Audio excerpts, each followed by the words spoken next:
माझा मुद्दा चाललाय, लोकांना हिताचा उपदेश पटत नाही. तुम्ही आम्ही तर सामान्य लोक आहेत. कुरुक्षेत्रावरती आल्याच्या नंतर महाराज पितामहांना फार आनंद झाला. पितामह म्हटले, देवा माझ्याकरता आलात, मी वाट बघतोय म्हणून तुम्ही आलात. भगवंत म्हटले नाही. धर्मराजा फार खिन्न मना बसलेत, दुःखात आहेत. त्यांना थोडंसं तुम्ही धर्मज्ञानाचा रस पाजावा, त्यांना थोडीशी न्यायनीती सांगावी, त्यासाठी मी तुमच्याकडे आलोय. ऐका बरं का. भीष्म पितामह महाराज उपदेश करत होते धर्मराजाला. राजा ऐक, दान धर्मान, राजधर्मान, मोक्ष धर्मान, विभागशः स्त्री धर्मान, भगवत धर्मान, समासव्यास योगतः. राजा, दान करणं हा राजाचा परम धर्म आहे. दान करावं. आणि काय हो, या जन्मामध्ये येऊन दानच तर करता येतं आपल्याला. निश्चित महाराज मोठ्या अंतकरणाने दान करावं. सांगू तुम्हाला, आज लोकांची दान करण्याची वृत्ती नाही बरं का. मी तुमच्या गावातलं बघितलं. आमच्या आईसाहेबांनी सांगितलं, आमची अख्खी गली मिळून पूर्ण पंगत करते. याला म्हणायचं मला दान, मोठं अंतकरण. आणि हे कुणाच्या सुद्धा अंतकरणात येत नाही बरं का. ज्ञानदान करावं, अन्नदान करावं. बरेच लोक महाराज जगात श्रीमंत आहेत. काय, बरेच लोक जगतामध्ये महाराज श्रीमंत आहेत, पण दया नाही हो अंतकरणामध्ये. हे भाई रे,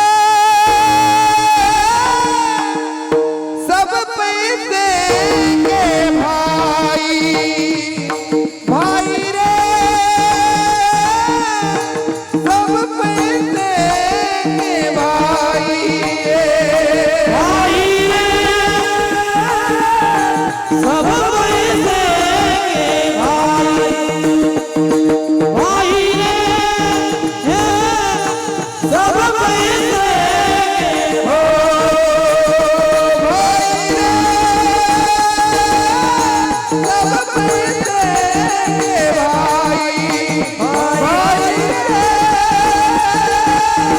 सब पैसे के भाई, भाई रे,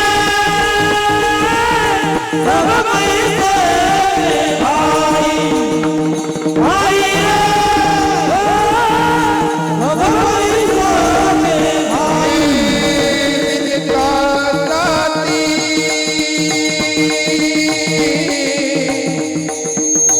दिल का साथी नहीं रे कोई, दिल का साथी नहीं रे कोई, साथी नहीं रे कोई, दिल का साथी नहीं रे कोई, दिल का साथी नहीं रे कोई, दिल का साथी नहीं रे कोई, दिल का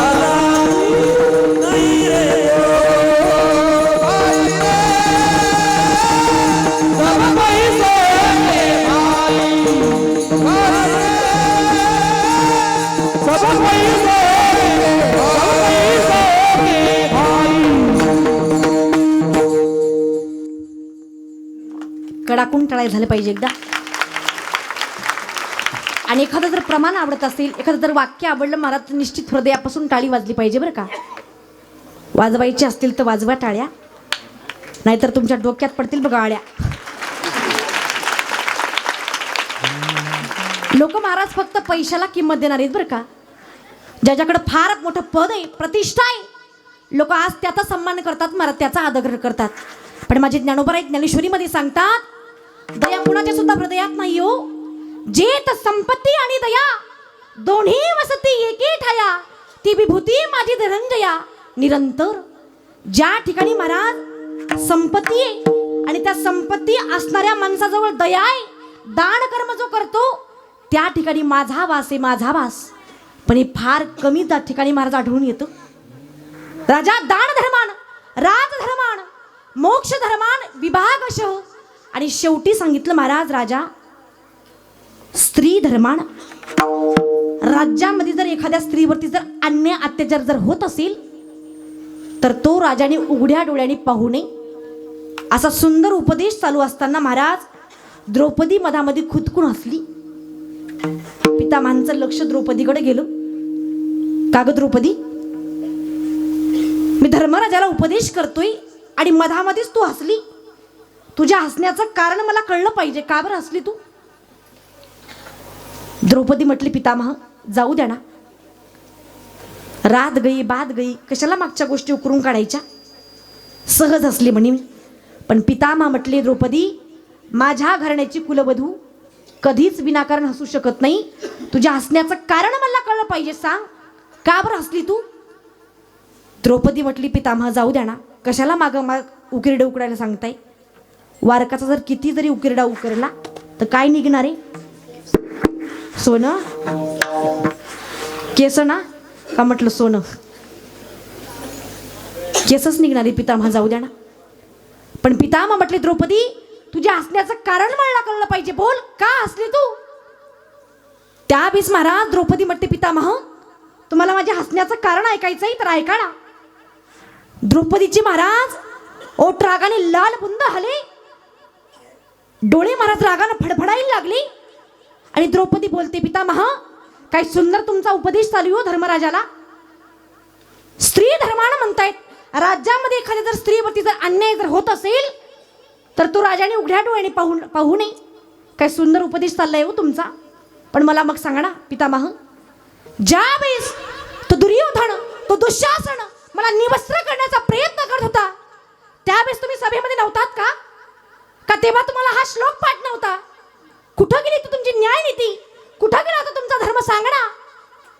पितामह म्हटले, द्रौपदी तुझं अगदी खरं आहे ग, अगदी तुझं बरोबर आहे.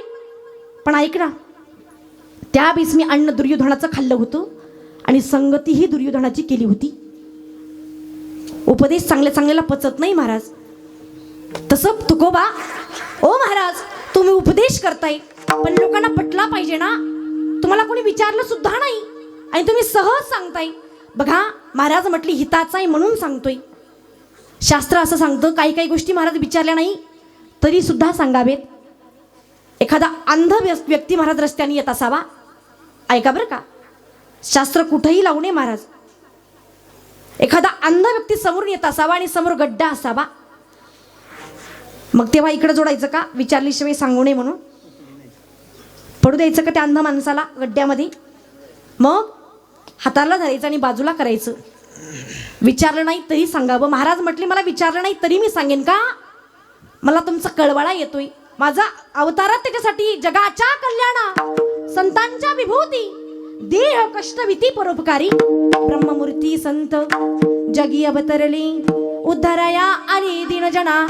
संतांचा अवतार महाराज दीनजनांचा उद्धार करण्यासाठीच आहे म्हणून मी सांगतोय. म्हणतात सांगतो तुम्हासी भजारे विठ्ठला. महाराज म्हटले विठ्ठलाला भजा. आता प्रत्येक माणूस महाराज प्रत्येक देवताचा भक्त आहे. कराल मान्य?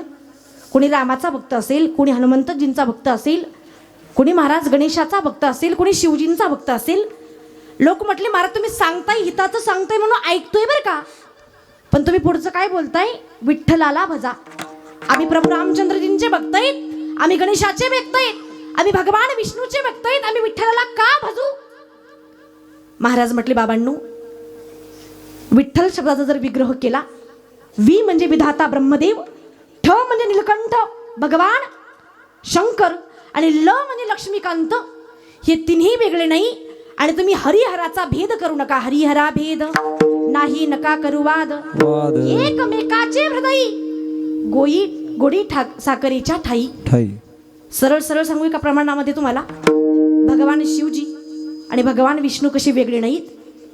ज्या वेळेला महाराज भगवान शंकरांनी हलहल नावाचं विष प्राशन केलं, त्या विषाचा परिणाम झाला कुणावरती? कोणावरती? शिवावरती.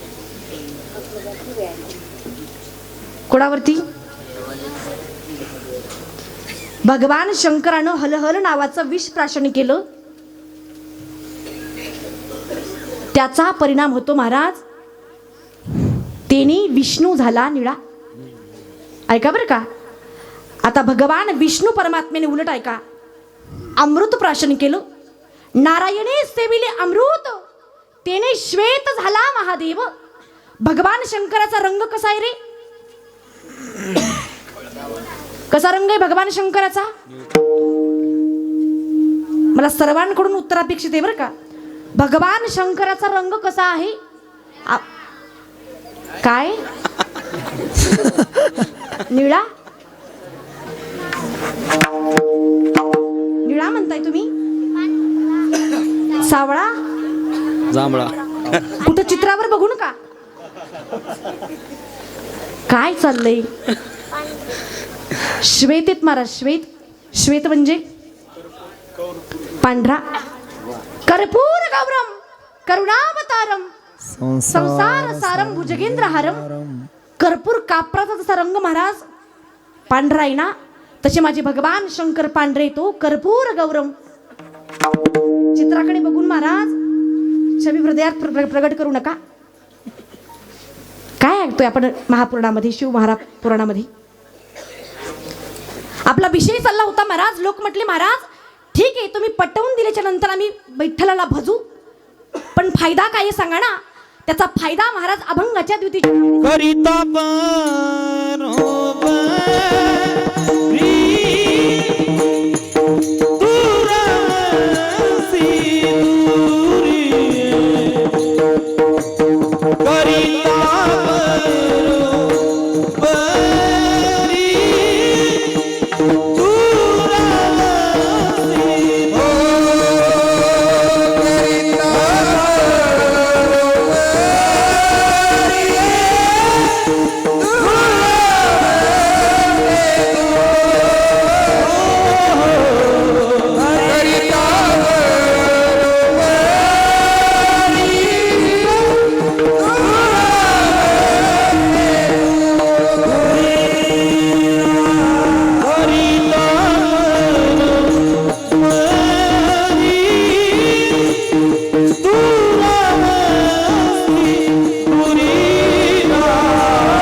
एकदा वारकरी संप्रदायाच्या नियमाप्रमाणे मधलं भजन घ्यायचे.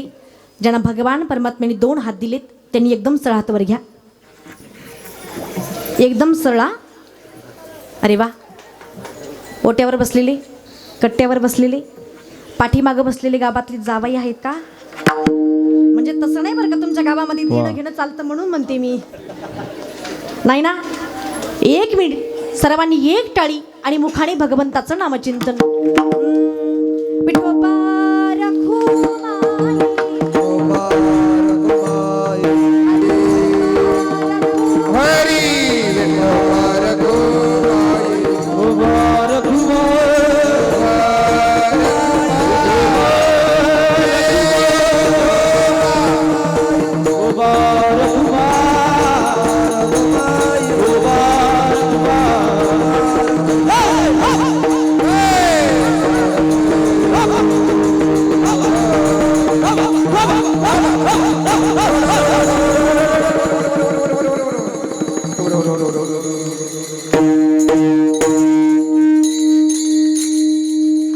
टाळी टाळी टाळ्या टाळ्या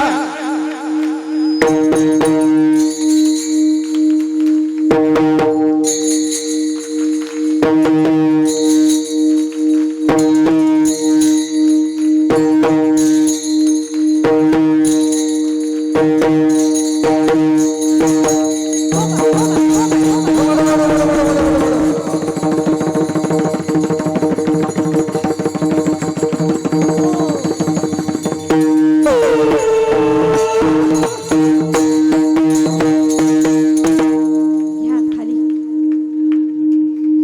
वा वा वा बाई स्मार्ट हा. बरं इमानदारीचे ना सांगा, खाली बसून काहीतरी टेन्शन आलं का? काहीच नाही ना. एक मिनिट बरं का, एकच मिनिट. टाळ पखवास सर्व बंद असेल. आणि पुरुष वर्ग तुम्हाला काय वाटतं? फक्त हा आवाज घरीच निघतो किलकिल किलकिल. यांच्या कंठामध्ये महाराज सरस्वती माता वास करते, खरंच करते. हातात जशी यांच्या अन्नपूर्णेची कृपा आहे ना, जोक नका, खरंच सिरियसली घ्या. हातात जशी महाराज सरस्वती अन्नपूर्णेची कृपा आहे, त्यांच्या कंठामध्ये सुद्धा महाराज सरस्वती माता वास करते. बघायचं तुम्हाला एकदा आवाज. येस येस एकदा सर्वांनी हात वर घ्या आणि खरंच यांना कळून जाऊ द्या नारी शक्ती काय, स्त्री शक्ती काय. आणि इमानदारीच्यानं सांगेल, नारदाच्या गादीवरती उभे, आवाज, शांतता. मनातून भजन करायचंय महाराज, हृदयातल्या परमात्म्याला जागं करायचंय. आणि भजन करायची जर लाज वाटत असेल ना, लाज, ज्या संतांच्या भूमीमध्ये आपण जन्म घेतलाय त्यांचं जर नाव जर आपल्या मुखाला येत नसेल तर आपण माणूस म्हणून घ्यायच्या लायकीचे नाही बरं का. घ्या एकदा मोठ्या प्रेमाने हात वर घ्या आणि मोठ्या आवाजामध्ये, उंच आवाजामध्ये. काही प्रॉब्लेम आहे का? नाही ना? घेतले ना सर्वांनी हात वर? श्री ज्ञानदेव श्री तुकाराम, श्री ज्ञानदेव श्री तुकाराम. वा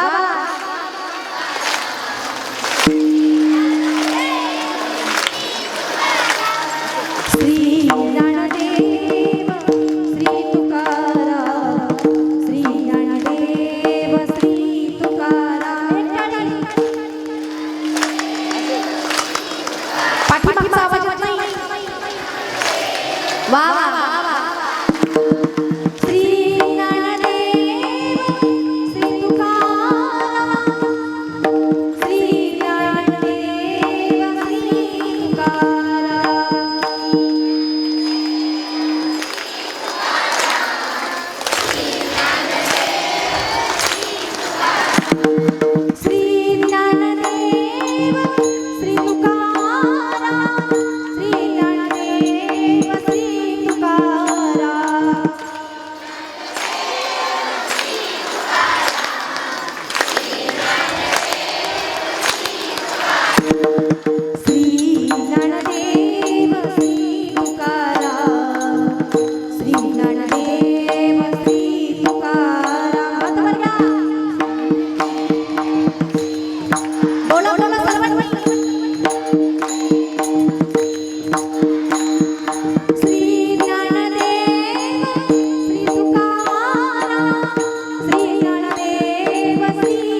की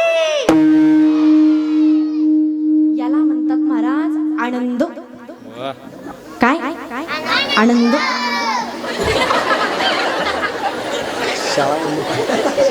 आता सर्वजण खुलले बरं का. कीर्तनामध्ये फक्त विनोद नकोय.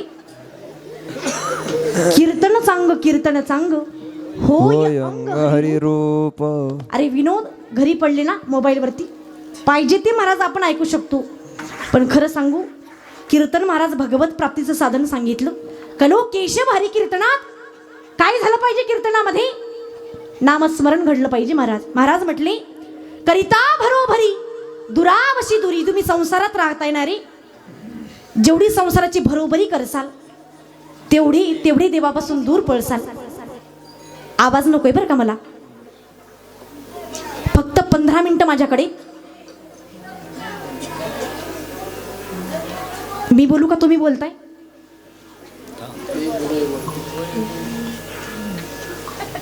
विठ्ठल विठ्ठल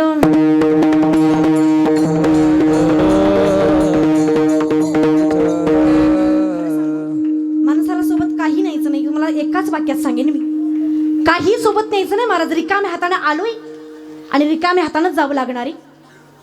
त्यामुळे संसाराची भरोभरी करू नका. आम्ही सदैव प्रवास करतो महाराज. इकडं अहिल्यानगरला माझं कीर्तन होतं मागच्या महिन्यामध्ये. समोरून एक असं टमटम चालू होतं आमच्या गाडीच्या. टमटम कळतं का कशाला म्हणतात टमटम. घरचं टमटम नाही बरं. कोणतं घरचं टमटम कळू दे ना. तुमच्याकडे टमटम कोणाला म्हणतात घरामध्ये. आमच्याकडे कोणाला म्हणतात सांगू तुम्हाला. म्हातारीला श्वाना परिगती झाली अवघे करीती हाडहाड. म्हातारा माणूस झालं ना रे कुत्र्यासारखी गती होते माणसाची. त्याला लोक टमटम म्हणतात. आला बागुल आजा बागुल बुवा त्याला म्हणतात महाराज. पण एक दिवस आपली सुद्धा ही गती होणार ही मात्र विसरू नका बरं का.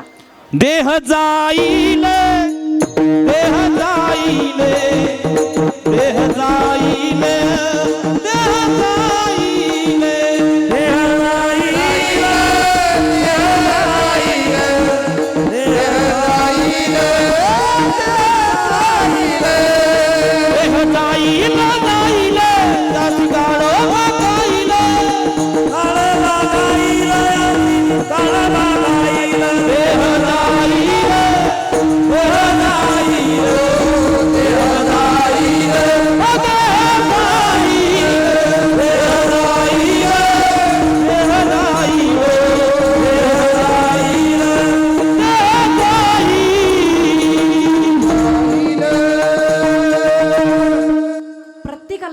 जायचंय.